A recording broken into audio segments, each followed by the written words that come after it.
Iran ಯುದ್ಧವು ಪಶ್ಚಿಮ ಏಷ್ಯಾದಲ್ಲಿ ಗಂಭೀರ ಉದ್ವಿಗ್ನತೆಯನ್ನು ಸೃಷ್ಟಿಸಿದೆ.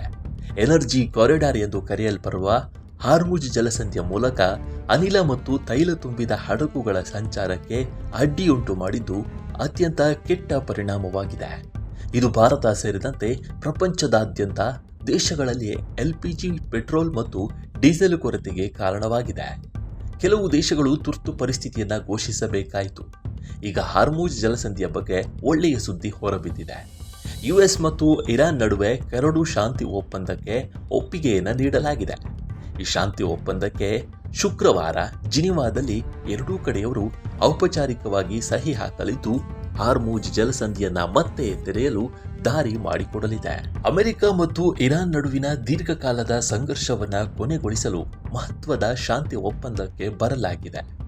ಅಮೆರಿಕ ಅಧ್ಯಕ್ಷ ಟ್ರಂಪ್ ಮತ್ತು ಇರಾನ್ ಅಧಿಕಾರಿಗಳು ಇದನ್ನ ದೃಢಪಡಿಸಿದ್ದಾರೆ. ಶುಕ್ರವಾರ ಸ್ವಿಟ್ಜರ್ಲ್ಯಾಂಡ್ನಲ್ಲಿ ಒಪ್ಪಂದಕ್ಕೆ ಔಪಚಾರಿಕವಾಗಿ ಸಹಿ ಹಾಕಲಾಗುತ್ತೆ. ಈ ಪ್ರಕ್ರಿಯೆಯಲ್ಲಿ ಪಾಕಿಸ್ತಾನ ಮಧ್ಯವರ್ತಿಯಾಗಿ ಕಾರ್ಯನಿರ್ವಹಿಸಲಿದೆ ಮತ್ತು ಪ್ರಧಾನಿ ಶಹಬಾಜ್ ಶರೀಫ್ ಒಪ್ಪಂದವನ್ನ ಘೋಷಿಸಿದ್ದಾರೆ. ಒಪ್ಪಂದವು ಕದನ ವಿರಾಮವನ್ನ ಜಾರಿಗೆ ತರುತ್ತೆ ಮತ್ತು ಎರಡೂ ಕಡೆಯವರು ಮಿಲಿಟರಿ ಕಾರ್ಯಾಚರಣೆಯನ್ನ ನಿಲ್ಲಿಸುತ್ತಾರೆ. ಪಾಕಿಸ್ತಾನದ ಪ್ರಕಾರ ಒಪ್ಪಂದವು ಎಲ್ಲ ರಂಗಗಳಲ್ಲಿ ಮಿಲಿಟರಿ ಚಟುವಟಿಕೆಗಳನ್ನು ತಕ್ಷಣ ಮತ್ತು ಶಾಶ್ವತವಾಗಿ ನಿಲ್ಲಿಸಲು ಅವಕಾಶ ನೀಡುತ್ತೆ. ಇದು ಲೆಬನಾನ್ನಲ್ಲಿನ ಸಂಘರ್ಷವನ್ನು ಒಳಗೊಂಡಿದೆ. ಇದನ್ನು ಮಾತುಕತೆಗಳಲ್ಲಿ ಅತ್ಯಂತ ಕಷ್ಟಕರವಾದ ವಿಷಯವೆಂದು ಪರಿಗಣಿಸಲಾಗಿದೆ. ಇರಾನ್ನೊಂದಿಗಿನ ಒಪ್ಪಂದವು ಈಗ ಸಂಪೂರ್ಣವಾಗಿ ಸಿದ್ಧವಾಗಿದೆ ಎಂದು ಅಮೆರಿಕ ಅಧ್ಯಕ್ಷ ಟ್ರಂಪ್ ಹೇಳಿದ್ದಾರೆ. ಹಾರ್ಮುಜ್ ಜಲಸಂಧಿ ಶುಕ್ರವಾರ ಮತ್ತೆ ತೆರೆಯಲಿದೆ ಎಂದು ಸಾಮಾಜಿಕ ಮಾಧ್ಯಮದಲ್ಲಿ ಘೋಷಿಸಿದ್ದಾರೆ. ಇರಾನಿನ ಬಂದರುಗಳ ಮೇಲಿನ ದಿಗ್ಬಂಧನವನ್ನು ಅಮೆರಿಕ ತೆಗೆದುಹಾಕಲಿದೆ. ಹಾರ್ಮುಜ್ ಜಲಸಂಧಿಯನ್ನು ತೆರೆಯುವುದರಿಂದ ಜಾಗತಿಕ ಇಂಧನ ಮಾರುಕಟ್ಟೆಗೆ ಗಮನಾರ್ಹ ಪರಿಹಾರ ದೊರೆಯುವ ನಿರೀಕ್ಷೆ ಇದೆ. ಈ ಮಾರ್ಗವನ್ನು ವಿಶ್ವದ ತೈಲ ವ್ಯಾಪಾರಕ್ಕೆ ಪ್ರಮುಖವೆಂದು ಪರಿಗಣಿಸಲಾಗಿದೆ.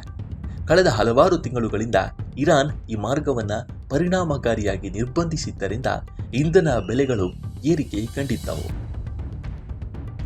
ಇನ್ನು ಒಪ್ಪಂದದ ಸುದ್ದಿಗೆ ಅಂತಾರಾಷ್ಟ್ರೀಯ ತೈಲ ಮಾರುಕಟ್ಟೆ ಸಕಾರಾತ್ಮಕವಾಗಿ ಪ್ರತಿಕ್ರಿಯಿಸಿದೆ.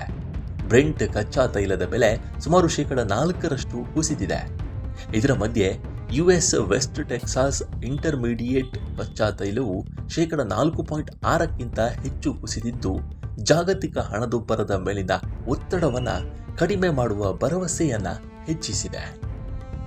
60 ದಿನಗಳ ಕದನ ವಿರಾಮದ ಸಮಯದಲ್ಲಿ ಸಮಗ್ರ ಒಪ್ಪಂದದ ಕುರಿತು ಮಾತುಕತೆ ನಡೆಸಲಾಗುತ್ತೆ ಅಂತ ಇರಾನ್ನ ಉಪವಿದೇಶಾಂಗ ಸಚಿವ ಕಜೇಮ್ ಫರಿಬಾಬಾದಿ ಹೇಳಿದ್ದಾರೆ.